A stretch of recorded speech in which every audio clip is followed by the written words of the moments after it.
Hi hello welcome to my channel అండి శాంతి vlogs అండి. ఎలా ఉన్నారు? మీరు బాగున్నారా? నేను చాలా బాగున్నానండి.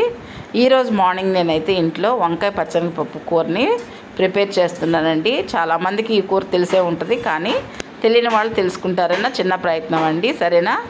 ముందుగా స్టవ్ వెలిగించి కళాయి పెట్టుకొని కూరకు తగినంత ఆయిల్ అన్నది వేసుకోవాలండి. మీరు ఏ ఆయిల్ వాడితే ఆ ఆయిల్ని వేసుకోవాలి. ఎంత క్వాంటిటీ తీసుకుంటున్నారు మీరు దాన్ని బట్టి ఆయిల్ అన్నది వేసుకోండి. సరేనా? ఆయిల్ బాగా వేడెక్కిన తర్వాత నేనైతే ఒక ఉల్లిపాయ, 3 పచ్చిమిరకాయలు, కొంచెం కరివేపాకు ఈ విధంగా కట్ చేసి పెట్టుకున్నానండి. ఆయిల్ మనకు వేడెక్కింది కాబట్టి ఇవి మనం ఆయిల్లో వేసుకుందాము. ఈ విధంగా చూస్తున్నారు కదా, ఇవి బాగా ఫ్రై అయ్యేటట్టుగా గరిటె తీసుకొని ఈ విధంగా కలుపుకోవాలండి.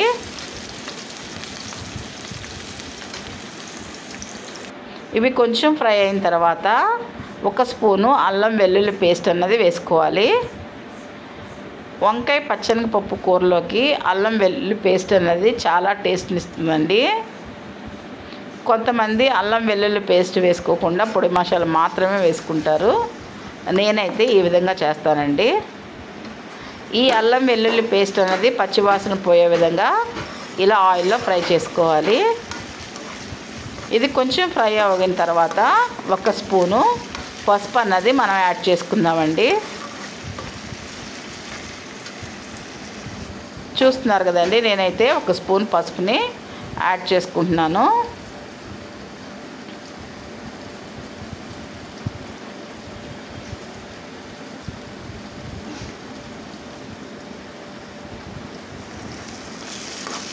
చూస్తున్నారు కదండి, ఈ విధంగా పసుపు బాగా కూర మొత్తం కలిసే విధంగా కలుపుకోవాలి. ఇప్పుడు కూరకు తగినంత సాల్ట్ కూడా యాడ్ చేసుకుందామండి.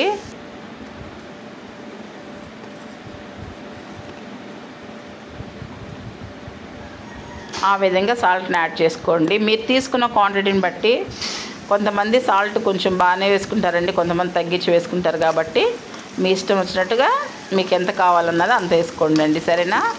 ఇప్పుడు ఈ సాల్ట్ కూడా బాగా కలిసే విధంగా ఈ విధంగా కలుపుకోవాలి.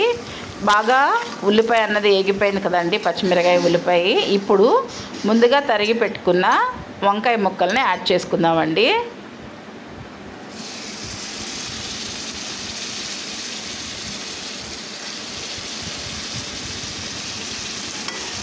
వంకాయ ముక్కలు ఈ ఉప్పు పసుపు బాగా పట్టే విధంగా ఈ విధంగా కలిపేసుకోవాలి.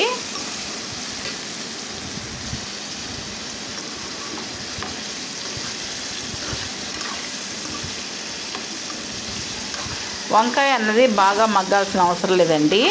కొంచెం మగ్గిన తర్వాత వెంటనే ముందుగా మనం పచ్చనగపప్పుని ఉడకబెట్టి పక్కన పెట్టుకున్నాం కదండి, ఆ పప్పుని వేసేసుకోవాలి. పచ్చనగపప్పు అన్నది బాగా ఉడకనివ్వకండి. జస్ట్ ఒక పొంగు రాగానే ఆ వాటర్ వంచేసి పక్కన పెట్టేసేసుకోండి ముందుగానే. సరేనా? ఇప్పుడు ఆ పప్పును కూడా మనం యాడ్ చేసుకున్న తర్వాత 1-2 నిమిషాలు ఈ విధంగా ఆయిల్లో ఫ్రై అవ్వనివ్వాలండి. నేను కొంచెం సాల్ట్ కూడా వేసుకున్నాను, ఎందుకంటే చాలలేదు. సరేనా? ఇప్పుడు కొద్దిగా కారం కూడా కూరకు తగినట్టుగా వేసేసుకుందామండి. నేను ఆల్రెడీ పచ్చిమిరకాయలు వేసుకున్నాను కాబట్టి 1 స్పూన్ కారం మాత్రమే వేసుకుంటున్నాను. కారం బాగా కలిసే విధంగా ఈ విధంగా కలిపేసేసుకోండి. వంకాయ అన్నది మనకి ముక్కగా ఉంటేనే టేస్ట్ ఉంటుందండి. ఈ పచ్చనపప్పు కూడా బాగా ఉడకకూడదు, జస్ట్ కొంచెం ఉడకనట్టుగా ఉంచాలండి. తర్వాత ఎలాగో కొంచెం వాటర్ పోసుకున్నాక కూర ఉడుకుద్ది కాబట్టి సరిపోతుంది. మీలో ఎంతమందికి వంకాయ పచ్చనగపప్పు కూర అంటే ఇష్టం అండి? కామెంట్ రూపంలో నాకు తెలియజేస్తారు కదా, ఎందుకంటే నాకైతే చాలా ఇష్టం అండి.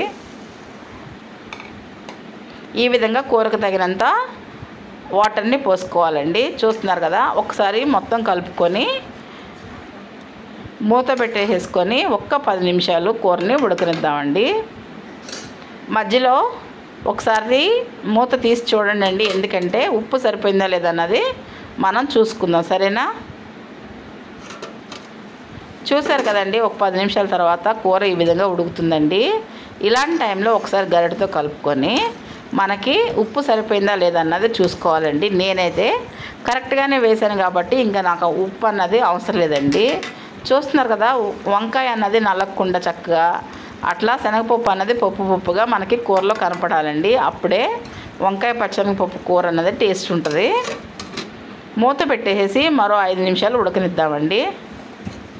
చూసారు కదా, మొత్తం ఉడికిపోయింది కదండి. ఆయిల్ అన్నది మనకి బయటకు వస్తుంది కదా. ఇలాంటి టైంలో కూరను ఒకసారి ఈ విధంగా కలుపుకొని మనకి చక్కగా పొడి మసాలా అన్నది వేసుకుందామండి. కొంచెం 1 స్పూను పొడి మసాలాని యాడ్ చేసుకుందాము. ఫైనల్గా పొడి మసాలా అనేది యాడ్ చేసుకుంటే చాలా టేస్టీగా ఉంటుందండి. నేను చేసే ప్రతి వీడియోని మీరు కంపల్సరీగా చూడండి ఫ్రెండ్స్. సబ్స్క్రైబ్ చేసుకోవట్లేదు, చూస్తున్నారు, లైక్ చేయట్లేదు ఫ్రెండ్స్. సబ్స్క్రైబ్ చేసుకోండి కంపల్సరీగా. చూసిన వాళ్ళు ప్రతి ఒక్కరు కూడా లైక్ చేయండి ఫ్రెండ్స్, సపోర్ట్ చేయండి కాస్త, సరేనా? అంతేనండి, ఎంతో టేస్టీ అయిన వంకాయ పచ్చనగపప్పు కూర అన్నది రెడీ అయిపోయింది. ఈజీగా వండుకోవచ్చండి, సరేనా? ఎంతో టేస్టీగా ఉంటుంది. మీరు అందులో కంపల్సరీగా ఒకసారి ఇంట్లో ట్రై చేయండి. ట్రై చేసి మీకు ఎలా వచ్చిందన్నది మీ అభిప్రాయాన్ని నాకు కామెంట్ రూపంలో తెలియచేయండి. ఈ వీడియో కనుక మీకు నచ్చితే like and share and subscribe my channel అండి. Thank you watching for video అండి.